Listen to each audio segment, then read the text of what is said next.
গত 15 বছর শেখ হাসিনা বাংলাদেশে কিছু মাফিয়া সৃষ্টি করেছে। এই কৃষি খাতের মাফিয়া হলো এই মোস্তাফিজুর রহমান শ্যামল। বিসমিল্লাহির রহমানির রহিম। কৃষক বাঁচাও, দেশ বাঁচাও। কৃষিভিত্তিক বাংলাদেশ, শহীদ প্রেসিডেন্ট জিয়াউর রহমানের কৃষি বান্ধব বাংলাদেশ। এই বাংলাদেশে কৃষক বাঁচবে, বাংলাদেশ বাঁচবে।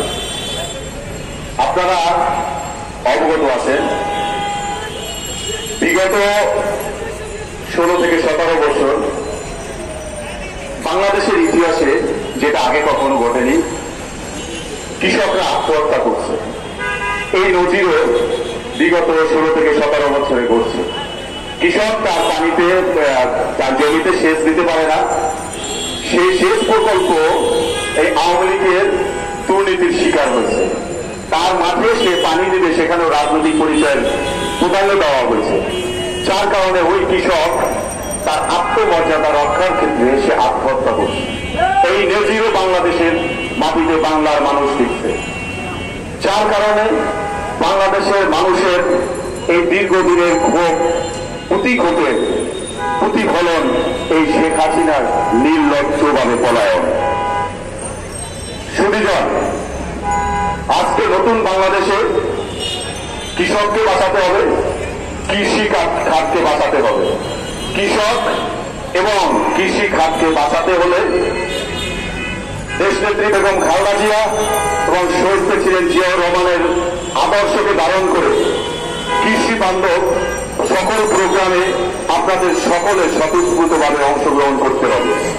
এবং আওয়ামী ফেসিবাদের যে সকল দোসররা এখনো বিভিন্ন ডিপার্টমেন্টে বিভিন্নভাবে তাদের পদে পদোন্নীত হয়ে আছে, আমরা এই দুষ্কৃতকারীদের সেখান থেকে আমাদেরকে ঐক্যবদ্ধভাবে, জাতি যেভাবে আজকে ঐক্যবদ্ধ, ঠিক একইভাবে আমাদের এই কৃষিকাজ বাঁচানোর জন্য ঐক্যবদ্ধ হয়ে এই দুষ্কৃতকারীদের এখান থেকে সরাতে হবে এবং কৃষি খাতকে বাঁচাতে হবে, যাতে কৃষকরা তাদের ন্যায্য পণ্য, ন্যায্য মূল্য ঠিক মতো ভাবে পায়। গত 15 বছর শেখ হাসিনা বাংলাদেশে কিছু মাফিয়া সৃষ্টি করেছে।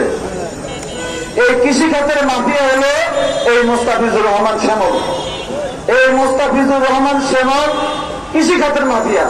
সুতরাং এই মাফিয়াকে অনতি বিলম্বে গ্রেফতার করে যথাযথ আইনের আওতায় আনার জন্য আমি বিনীত অনুরোধ করছি। সুপ্রিয়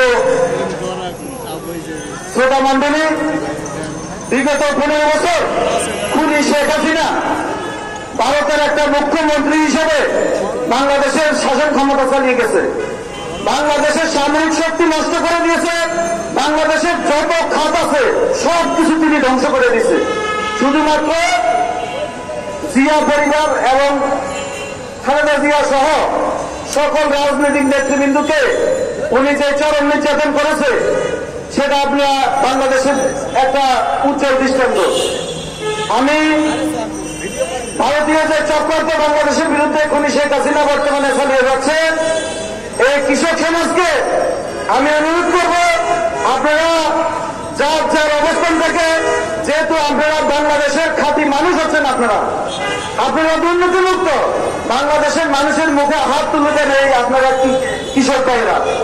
তাই এই কৃষক এবং কৃষক বাঁচাও আন্দোলনের নেতৃবৃন্দের মাধ্যমে আমি বাংলাদেশের সকল শ্রেণী পেশার মানুষকে আহ্বান করব, আমাদের কাছে যেহেতু দেশ বড়, আওয়ামী লীগের কাছে ভারত বড়। আমরা বাংলাদেশকে ভালোবাসি আর আওয়ামী লীগ ভারতকে ভালোবাসে।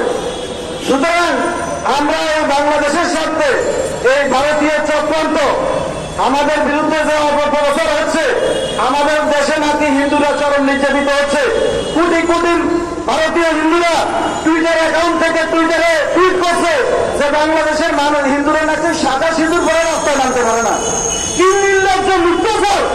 মানে শেখ হাসিনা তো বের করেছে। শেখ হাসিনা যে কত বড় মিথ্যাবাদী ছিল এটা তো সারা পৃথিবীর ইতিহাসে বিরল। শেখ হাসিনা সেই স্কুল কিন্তু ভারতে, অর্থাৎ শেখ হাসিনার থেকে বড় মিথ্যাবাদী কিন্তু ভারতীয়রা। বাংলাদেশের হিন্দুরা স্বাধীনতার পর থেকে আওয়ামী লীগের সময় ছাড়া আমার মনে হয় তারা জামাই আদর আছে। শ্বশুর বাড়িতে জামাইকে যেরকম আদর করে বাংলাদেশের মুসলমান সহ সকল ধর্মের মানুষরা হিন্দুদেরকে এরকম দেখেছে, শুধুমাত্র আওয়ামী লীগের শাসন আমল ছাড়া। আমরা খুনি শেখ হাসিনাকে যে ছাত্র জনতা, যে ছাত্রদের নেতৃত্বে আমরা স্বাধীন বাংলাদেশ পেয়েছি, আমি ব্যক্তিগত পক্ষ থেকে সকল শহীদদের আত্মার মাগফিরাত কামনা করছি। এবং আজকে এখানে আমাদের অসুস্থ এক ভাই, গুলিবিদ্ধ ভাই এখানে বক্তব্য দিয়েছে, আমি সকলের প্রতি সমবেদনা জানাচ্ছি। আমি ইউনুস সাহেবকে বলবো, আপনি একজন ভালো মানুষ, আমি আপনার ব্যক্তিগত পক্ষ থেকে আপনাকে অনুরোধ করি, আপনি প্রত্যেকটা শহীদের জন্য 1 কোটি টাকা করে বরাদ্দ দেন, প্রত্যেকটা শহীদের জন্য। বাংলাদেশের রাষ্ট্রীয় পোশাকের টাকার বয়স আসবে, যাদের জন্য আমরা স্বাধীনতা পেলাম, যাদের জন্য আমরা স্বৈরাচার মুক্ত করতে পারলাম, আপনার তাদের পুনর্বাসনের জন্য কেন আমাদের বিষয়টা, কিসের আমাদের বিষয়টা? আপনার টাকা নেই, অথচ হাজার হাজার কোটি কোটি কোটি কোটি লক্ষ কোটি টাকা আওয়ামী লীগ প্রদান করে নিয়ে গেছে। আপনি যারা শহীদ হয়েছে এই আন্দোলনে প্রত্যেক শহীদকে আপনি কমপক্ষে 1 কোটি টাকা করে দিবেন।